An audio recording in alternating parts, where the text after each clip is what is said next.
now. Yeah. What's going on, everybody? Shaka here with another video.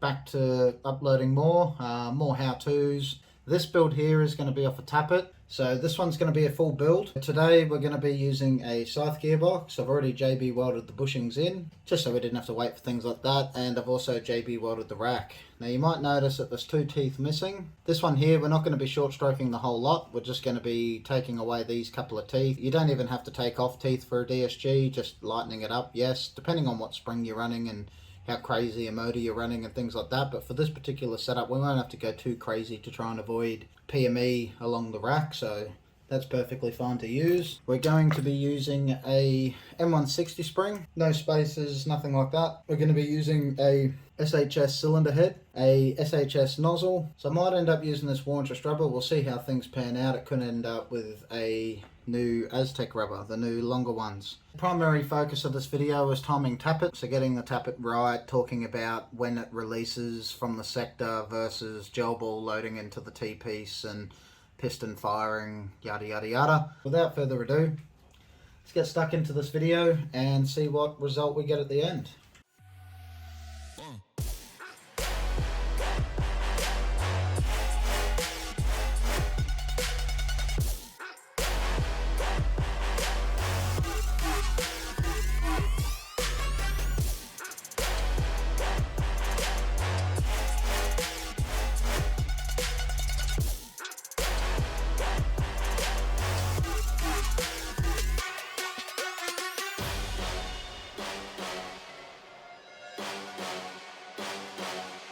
Now I'm getting it to 0.1 move up and down, and then we'll retest our pinion to bevel after that, just to confirm that it is all good once fully assembled. We're at 0.1 mil of play on that. If you go any tighter, say you get it down to like 0.5, where it just feels like all you can feel is like the vibration, that's as close as you'd want to go. But with anything metal on metal, you want to give it that little bit of tolerance to sort of settle on itself. You can't just sort of get it perfect and have it run like that. The gearbox will find some sort of debilitating wear and it will pick the next weakest thing.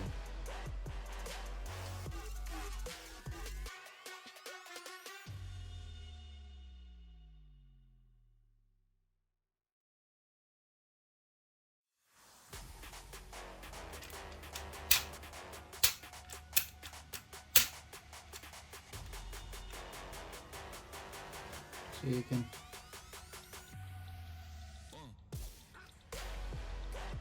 get slight clicking sounds, so that's what we're looking for. And you should be able to feel it move slightly up and down, that 0.1 that you had.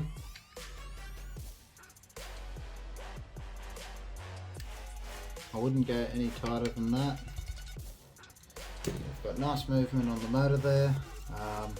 It's able to turn over quite easily quite a few times after I flick it, so it's going to have at least resistance as possible. Bear in mind the hole on the inside where the motor goes through, the shaft, I have actually opened that hole a little bit, being that this grip is off a previous build. And the edges are filed down. You only need to do where that line is on the inside of your grip, just above that, just to make sure that you know your grip isn't pushing on your bevel at all. So now that we've done that, let's move on to the spur gear and then we'll move on to the sector. This is the hard part, to be honest. That's your pinion to bevel, your magic number on your pinion, on your bevel. So we've sorted out motor heat, angle of engagement with your motor, your pinion to bevel engagement. We've sorted out the shimming on the bevel. It's got nice play, 0.1 mil of movement, so now we're all good. That is the brutal part of the gearbox, so that's where all the stress and torque happens, except for the piston. So those two parts are where all the stress is on a gearbox, depending on what setup you're running. The grip will foul on the receiver, so you'll end up with like this little gap between it. So what people do is they generally shave down their grip and around the sides. I personally think it looks nasty. I've never opted to do that, so what I've always done is actually put shims between the screws and the gearbox, so it fills that dead space and it gives it something solid to screw to.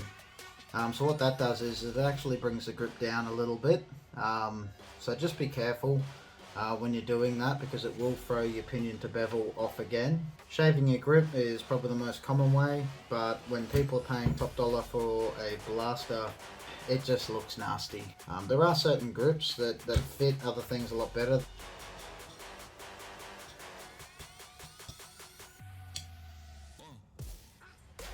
So now what we're trying to do is we're trying to close this face here on the underface of the bevel.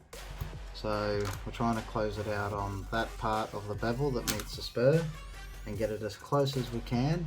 Like I said in the previous video, if you leave 0.1 mil of movement here, and this is 0.05 or 0.08, nearly 0.1, this will rise up and cause and hit that gear there. So you just don't want, by the time you leave your play, for it to rise up at all. So 90% mesh is fine. Don't try and get like 95, things like that. Right now it's a bit hard to tell, but you could probably fit a 0.2 mil shim down there. So right now we've got about 90% mesh, which is sort of ideal. So now we're going to go with the sector. We're going to start with a 0.5. We don't want to go too high, because shimming with a MOSFET, especially in optical, you've just got to be aware. So when I push down on this gear, it's not pushing on the spur at all, but it literally is probably 0.1 away from the spur. So what I'm going to do is I'm just going to rise it up with a 0.1, and we're going to make that about a 0.2 mil gap in there. You can see a slight gap down there, but it's a little too close for my liking. So we're going to take that 0.1 back off, and we're going to add a 0.2 instead. So now we've got a 0.7, which is sort of getting a bit high. We don't want to get too high, so we'll have to see how it goes, play it by feel. But if you have it too high, basically when the piston comes around like so, you can see it meets flush. Now it doesn't really matter if it favors this side or that side. So the sector is favoring this top half, but it's finishing flush. So we've got it finishing flush there. So what happens is if I raise this sector up, we start to lose our meshing between our teeth, and it starts to become more proud, like above it. So what it does is it actually contorts the rack that way, which then in turn damages the rack, but it can also shoot the rack out the back. So just be careful of that. You don't want to shim it too high, and we also will lose our optical sensor if we come too high away from the sensor. So you don't want to go too low. It is a bit of a balancing act, but the priority here is pinion to bevel. That's highest priority, and then from there our meshing with our sector to our piston rack. So we want to make sure all of that's all good. Right now everything looks good. We're sitting quite away, about 0.2 up from this spur. So given if we can shim this down to a 0.1 mil of play, it means if it rises or lowers down, lowering down it's still at 90% mesh, rising up it's at 95% mesh, and we're not hitting that 100 or 99 or 98, which then causes a slight squeal in your gearbox. So that's another thing to sort of watch out for, because doing it all here is fine, but under pressure with the spring loaded pulling the piston back is where the gears will really sort of play with that movement. So you've got to be extremely careful of that, especially when we're going something, you know, that's say 54 RPS. So I reckon they'll be pretty close. I've put 0.7 on top and a 0.2 on the spur. I might need a 0.1 on the spur and a 0.1 on the sector, but let's see how close it is. We put a 0.1 on the spur, and we need to take a 0.1 off the sector. So put a 0.2 here. What we're going to do is I'm going to swap him out for a 0.1, and then the spur pretty much needed a 0.1. Make sure your screws are really cranked down, like as tight as you can. You don't want to be sort of just gently screwing them in each time. So we're still too tight on the sector, and that 0.1 stopped the play on the spur. So we're going to take the 0.1 off the sector and 0.1 back off the spur. I'll try a different 0.1 on that, because that other 0.1 made it too stiff, but that 0.1 could be 0.12, 0.13. There's no way to tell with your finger or with your eye. So sometimes you just got to try swap them over and see what happens, but I'm going to try and eliminate a little bit more play out of that sector if I can. So even looking at these 2.1s, this one looks thinner. This one looks thinner than that one. So that one was the one that I had on there that made the spur too tight. So now let's put the slightly thinner one by eye. I mean, I could be completely wrong with the looking at it by eye. There we have it. So that 0.1 there made my spur too tight, stopped the gearbox from basically spinning. Now the other 0.1,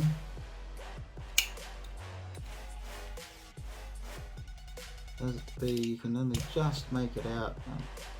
You see it ever so slightly moving up and down. That's probably 0.05. So, and everything's spinning, absolutely beautiful. So now what I like to do before anything, bits of shim stuff on there, but what I'm gonna do is I like to put a little bit of grease on there, take my shim, drop him down, and a little bit of grease over the top. That basically stops it coming off, you know, if I'm moving stuff around, or take that 0.1 off. I like to put some underneath the shims and a little bit on top of the shims. So even the shims have a bit of grease in between them, and then put it in a safe place.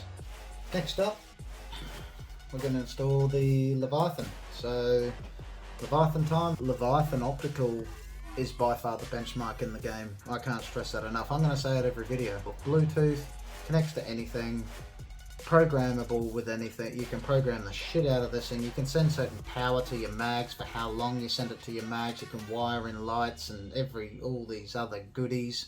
So it's really is an amazing MOSFET. They're by far the best now. First thing you want to do with a MOSFET, especially in optical, don't touch any of the board.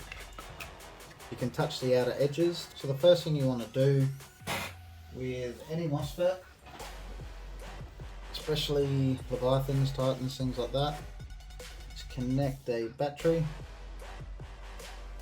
and test to see if it works. I'm not going to do that now, I've already done that, which is why it wasn't in its wrap. Make sure it connects to the app is the main thing. So just really make sure that's all good before you go in and install it into the gearbox. Sort of just move the wires down, that's where your screw is going to go, but just below that is where your main receiver pin is going to go. So I like to bend the wires just out of the way of that, so when you put your receiver pin through it doesn't pinch that wire. Just be very gentle when you do it, don't just bend it down, just gently persuade it. Take a little bit of blue Loctite, take your little sticker pad. In the instructions it says to put it there. I like to put it just out a little bit and just slightly up from that, just because when I have put it down a bit and into the corner there, on high rate of fire builds, what happens is the vibration causes the top of the board to start lifting up, and it causes the Leviathan to connect to the app, disconnect, connect to the battery, disconnect to the battery. Other things can cause that, but it has happened a few times. So now take a little teeny tiny dab of blue Loctite. Not too much, you don't want it spewing everywhere, and if you need to get it back out, you don't want the screw so fine that it can snap. Just place it to where it sort of wants to be. Screw him down, not too tight, you don't want to crank it down real tight, just be sort of gentle with it. Make sure that this gap here is following the bushing. So you need that to follow around with the bushing, and you want the Leviathan not tilted on any angle or anything like that. Don't crank it right down and damage your board or anything like that. Now, cable management. This one's can seem a little bit fun at times. So we've got our negative wire. I run that one last. you've got your black wire. I run that one first, and I move the blue one out the way like so, and then I run that wire down, that wire across, and then while that's there, just push him down, take your blue wire, run it through, same thing again, take your red wire, run your red wire through, and then I run this one last because it pulls that wire, that blue wire, like away from everything. So you want to keep that hole clear there in the middle, and then run it down, pushing the wires in, whatever you sort of need to do, and then take like a 2.5 mil, just gently push it down, don't squash the wires or anything like that. You can use a bit of hot glue. I don't glue down these channels at all. I leave them as is. The top of the gearbox, the other face will keep them where they are. If you are having a problem with them rising up and the trigger rubbing on it, on the wire and things like that, just use a little bit of hot glue.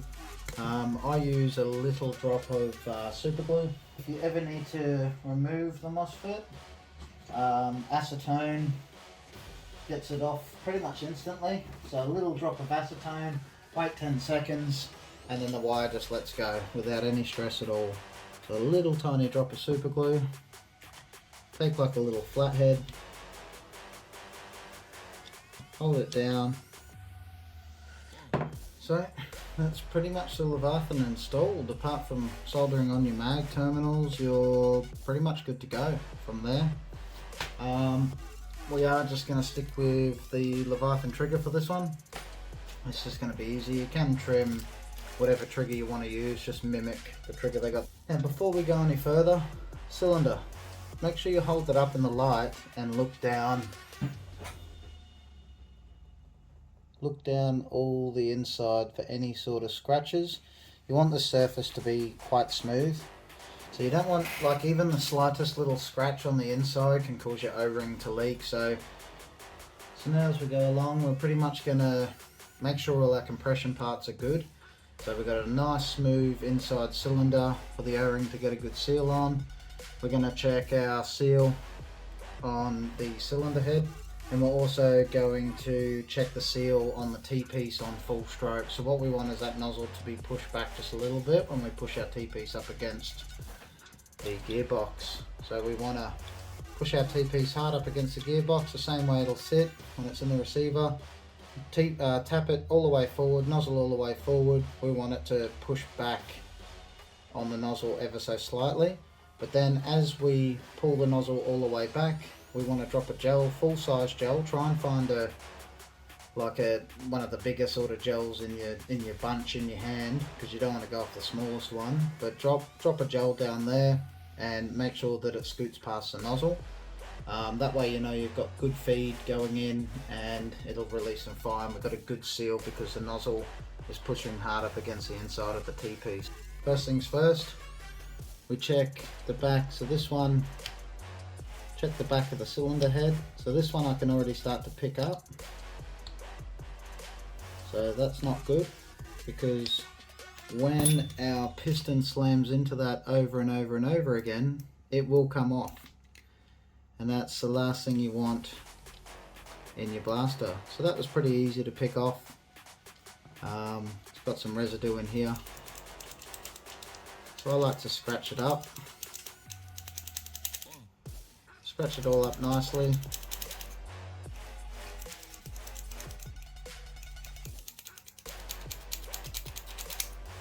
Make sure it's got a good...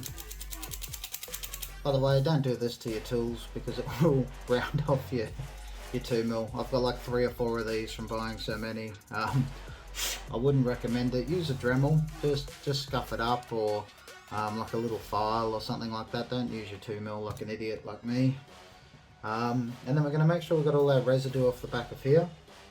And then we're going to just nick up the back so that our glue has a good bond between the two. So I just like to use a bit of wire cutters, and then I just don't cut deep. Don't, you know, you'd be better off probably using something else.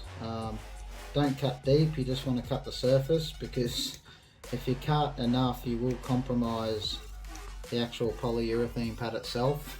You will get it fall to pieces in your gearbox. So just be careful of that.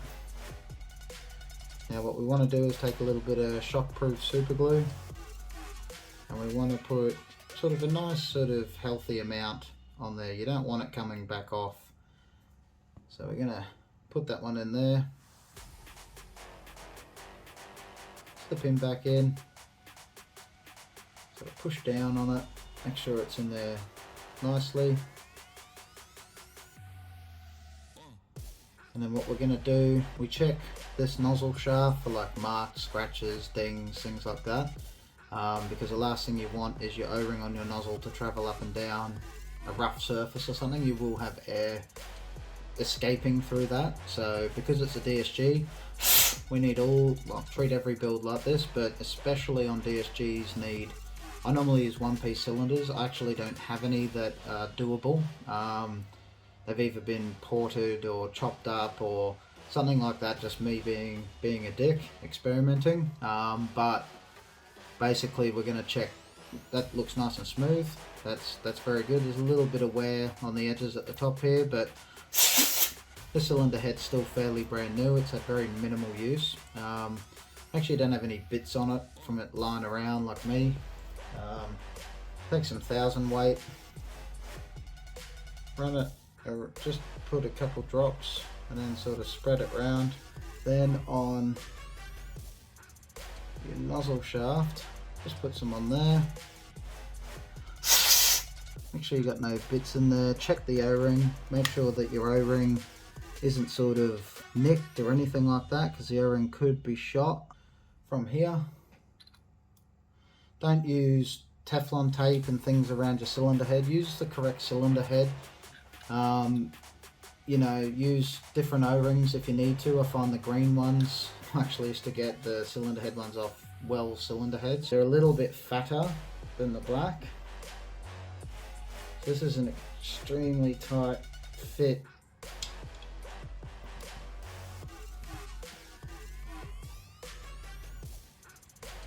Now that foam's sort of there, but what you want to do is make sure that the top of your gearbox is fully able to close. You don't want it to sort of have gaps. Now we want to test our compression stroke. So we want to test what the nozzle does under compression. You can see Warrantress 2.5 tappets, they fit beautiful, super snug. It actually sort of clicks on and off. Some people glue the nozzle down to the tappet on a DSG. You can do that if you want to. I always opt not to. I don't like gluing things together like that. First off, we will test what the stroke's like.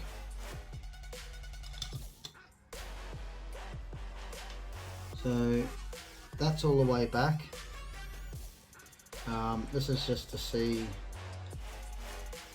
if the sector brings the tappet all the way back. So here's that point of all the way back. Now what can happen is sometimes that can slip off there a bit too quick as this gear moves too fast, so you can get feeding issues with these tappets sometimes. Also what we're going to have to do is trim the bottom of this tail, but we've got the full strokes. When it pulls it all the way back, I want to make sure that this tappet goes all the way back flush with the cylinder head. Well, we know we've got our stroke, and now we'll assemble the piston. I sort of know what AOE will be. You might not have to use a nylon washer, you might want to use a Silvertheme pad. It's completely and entirely up to you. Just know that voluming is affected, so the longer the barrel you go in spacing your piston or Silvertheme back of your cylinder head, you will lose a bit of voluming in your cylinder, so just be aware of that. We're going, I think it's an 18cm barrel, so we've got plenty of room to work with. Now you want to take a bit of Loctite. I like to use blue just in case you do need to get it back off again. I find purple's too weak for like DSGs and stuff. I like to take a little bit of grease and put them on each face of that, just to help these bearings sort of move around a little bit better. make sure it's, you know, completely upright.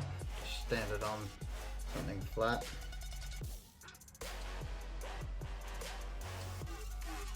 Check it all the way around, make sure it's standing up nicely. This one is, so we're good to go. Like I said, this is already JB welded in, so it's not going anywhere. Now we want to put a little bit of lube, 1000 weight, inside of the cylinder. And what you want on an O-ring is that the O-ring moves back and forth nicely. So Apaches are different, but that moves super nice. So greens and browns are my favorite for that. You don't want resistance there, so you don't want anything to slow down the piston from doing what it needs to do. And most people will go, you know, look at that, it pushes back. That's not where the air seal is. The air seal is out here, and that's just leaking like a sieve.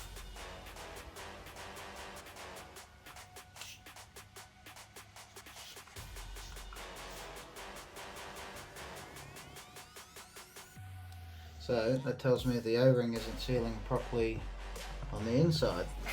I like to use a little pick. So what we got here is a old school APS nozzle.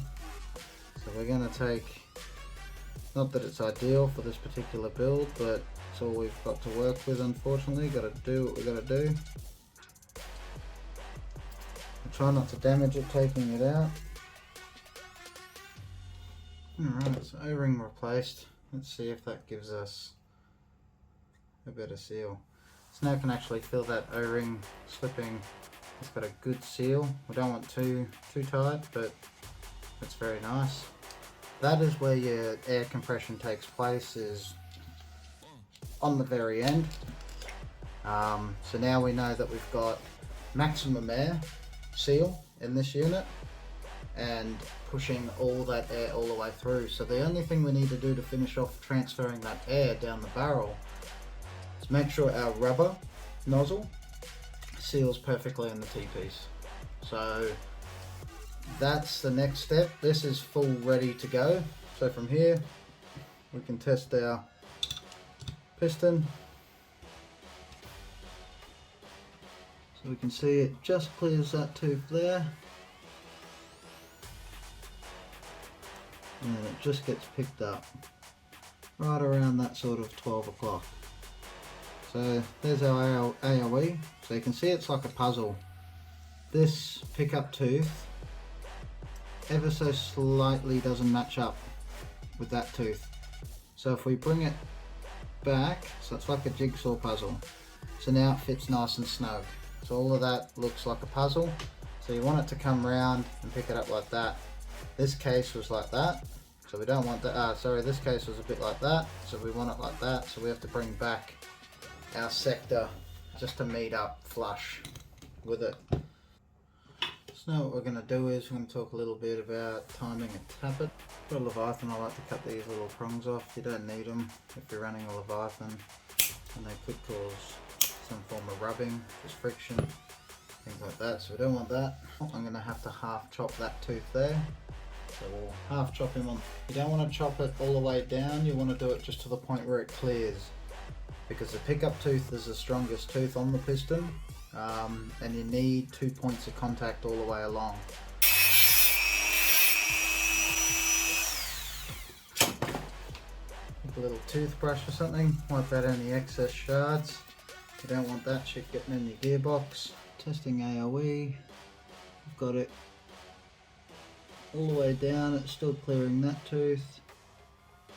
Okay, 1 point of contact, 2 points of contact, almost 3, so we should be pretty good to go on the AOE side of things. So you can see it's just half chopped and it is on a slight angle.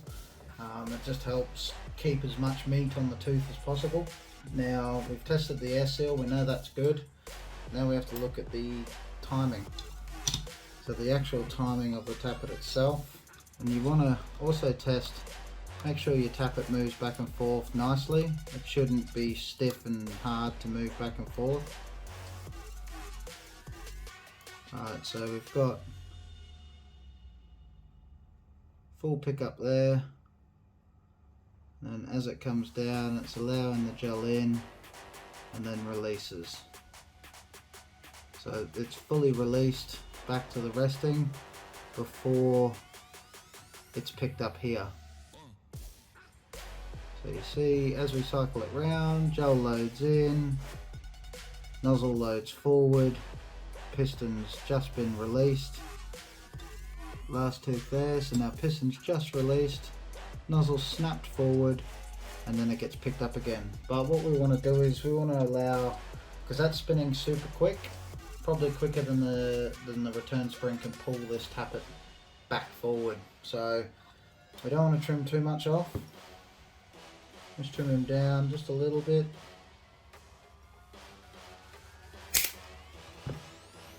Go to about there. So now as it comes back, all the way back, this tappet might wear down quite quickly, so it could run into feeding issues not too long. This material is just not quite as strong, but it's got that gradual slope, which is sort of what we want. What it does is that gives us as maximum time for a gel to get into that T-piece and then release. So here we are released well before the sector picks it. So we got released, so now we've got pistons released and we've still got quite a bit. It's not actually picking it back up yet. So now we sort of know that that's good, but we can bring that in even more. So we can bring it to the point where, okay, loading in a gel, loading in a gel, loading in a gel, and then get it to release about there. Just to make it, trying to avoid that full auto compression droop. So we're going to chop him down just a little bit further, and we'll see how that goes.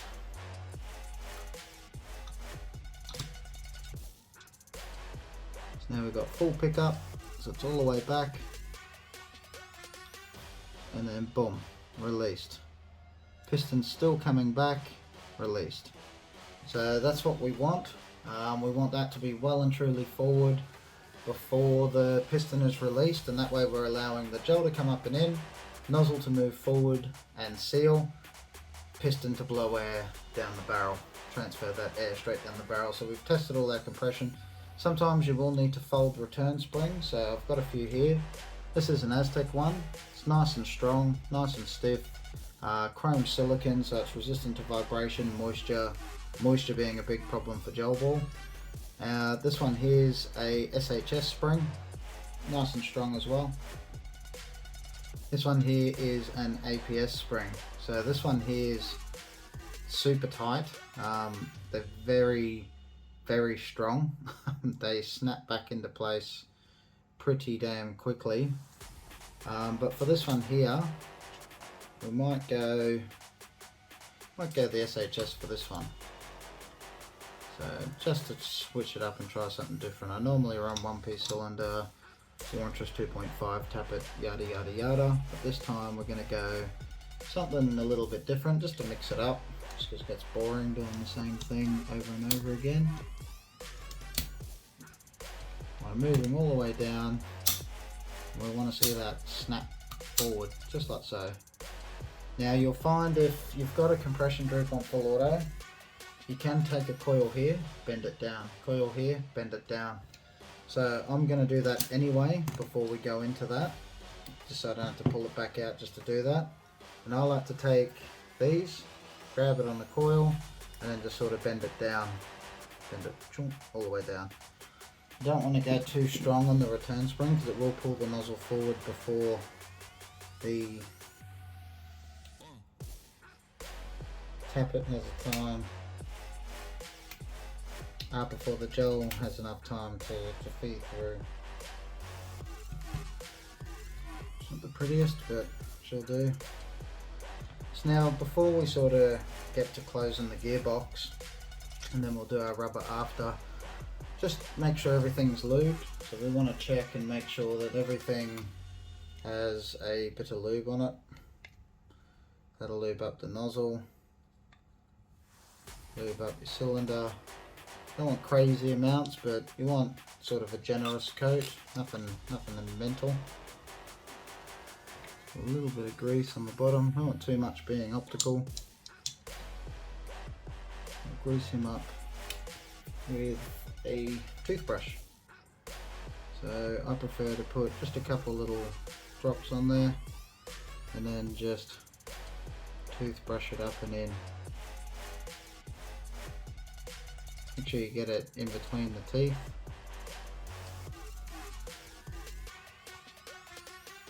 Like so. And then on this one we just want like a light grease sort of around the face. I like to put just a little drop of silicone oil just down where the tappet's going to be running on both sides of the gearbox, and then I like to put just a little drop where the piston track is, just to help the piston along.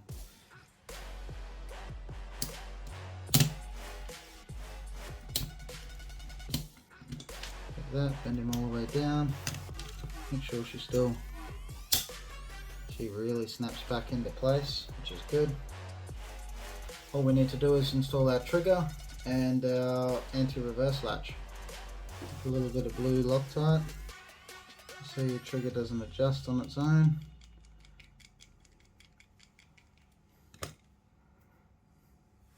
We're not going to go too spastic on the trigger sensitivity, but we do want it quite a bit further down. I don't like much play on my trigger, but I like a good reset time for feathering. So we've got the trigger there, and what we want to do is just put just a little bit of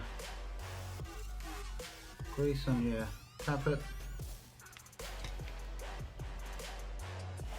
Kind of get some down in there to keep water off him as much as possible. Keep the sort of temperature down on the vibration of him, not too much. And with the bevel, I'll go quite a bit around these teeth here, a little bit on the top here. Let it sort of spread its own way around. Just help it out by placing it in certain sections. Don't just put big blobs in there because it just flicks off instantly, and then you've got to clean it all down and stuff like that, and it becomes pretty frustrating. So just where the pinion meets it, take your anti-reverse latch, bring him down, and pop him in, just like that.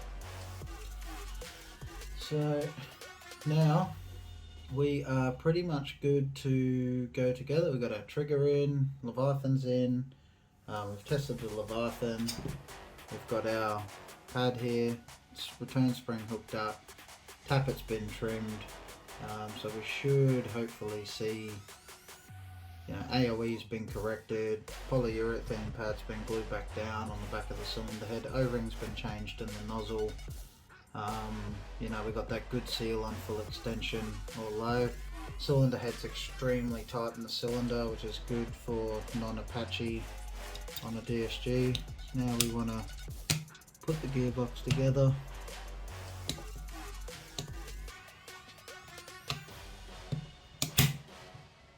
Sometimes you may have to push the nozzle down to get it to sit, because it could foul on the tappet can foul on the sector if you find it's just not closing and it's sort of pivoting.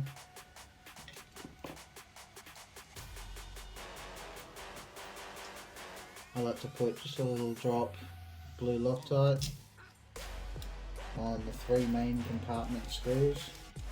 I don't put them on all of them, it just becomes annoying when you do need to service it. Crank it down nice and tight.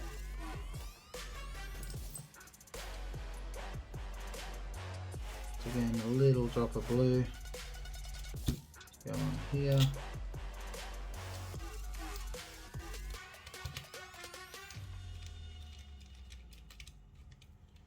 crank him down,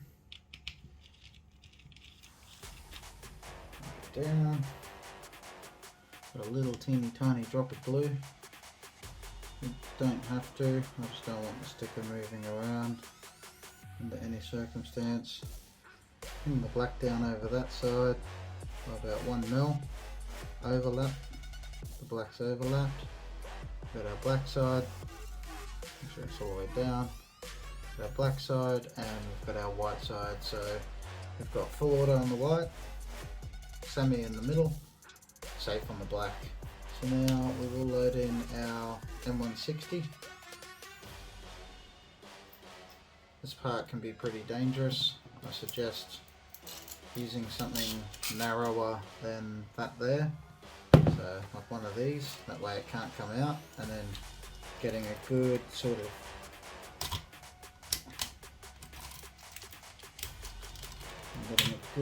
angle on it, putting in, twisting round, and it'll snap back. This one here, so just remember, positive at the back, positive closest to the gearbox, negative at the front, the V2. So we unscrew them, take out the terminals, and what I like to do is I like to attach the back face.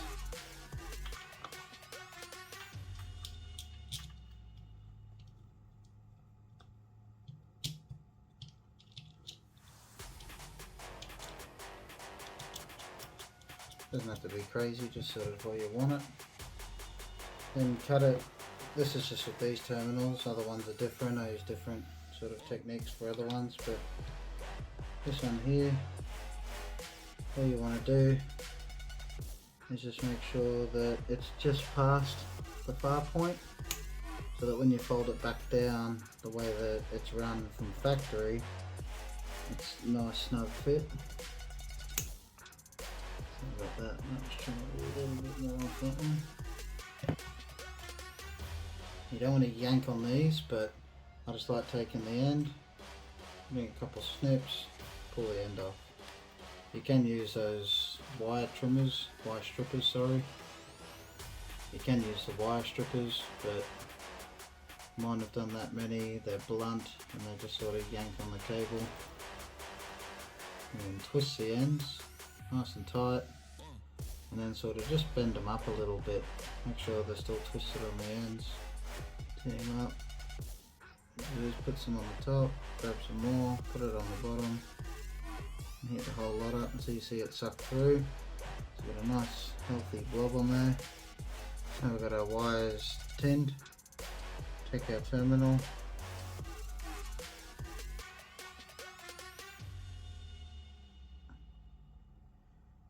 touch both sides. So we've got a nice strong connection on the back there. Do the same with this one. So you got a nice healthy blob there. You don't want it to look like a ball, it just means you haven't got your temperature hot enough. You want it to look like a nice sort of formation. There we have it. All wired in. Turn off the soldering iron. Now all we need to do, put our wires back in here, like so.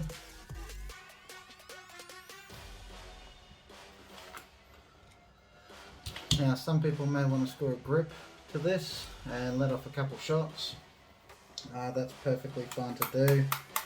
I'm not going to opt to do that, just purely down to the fact of, you know, when you do it all the time, it's, you pretty much just know.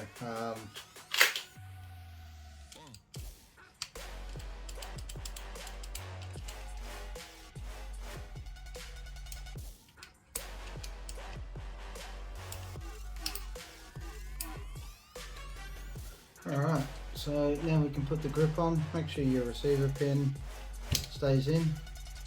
You don't want that moving around on you. Once you crank down the grip, it'll stay in there nice and snug. You can glue them, Loctite them. There's really no point, just purely down to the fact of they will vibrate out on the DSG, so I use the anti-rotation ones. Falcor obviously you can't use the anti-rotation, but I still put the pin through and then the screw on either side. So it's just something to help make sure that it's still all good. and it will stay on. So now we want to put the grip on.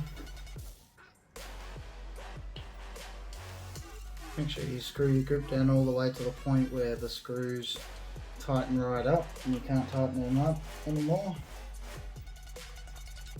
Same as when you're doing your pinion to bevel, crank it down nice and tight.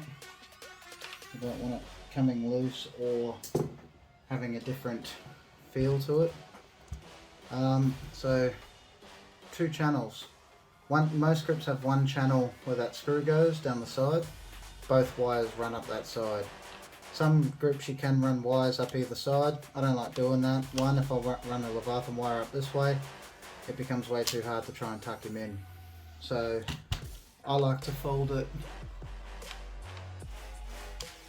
put my finger down and just sort of push it away from the hole and run him up both sides. Red wire on that side, black wire on that side, and then we should be able to take our motor, drop him down, and you want that. You don't want any resistance between pushing it up and down. You shouldn't feel anything, it should just slide right in place. Your wires should look something like that when they're in. So now we put our base plate on. You can double heat shrink these and, you know, put bloody liquid electrical tape and stuff if it's full metal, just to protect any shorts and things like that. Alright, so grip screwed down nice and tight. Now we'll take a battery, give her a couple of, well, we've got to calibrate it first and then give it a couple of test shots. So that's the buzz, meaning that the Leviathan's alive.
Alright guys, so that's all calibrated now. I guess it's the moment of truth. We pulled the trigger.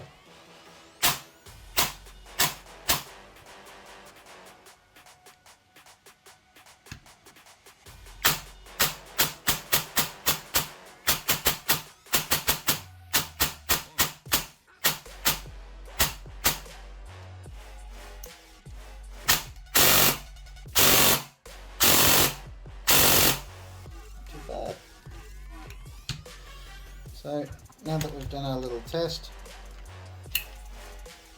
what we need to do is sort out this nozzle and what's going on there.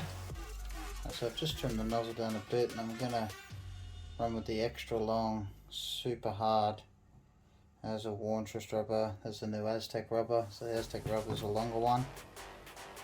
And I'm going to run with that, a little bit of Tarzan's grip. Alright, so we can just make out the nozzle starting to come in. That's what we want. Tune out that.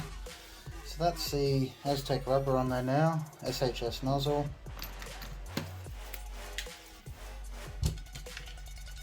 And like I said guys, if any of this has helped any one of you at all, I hope this really helps people.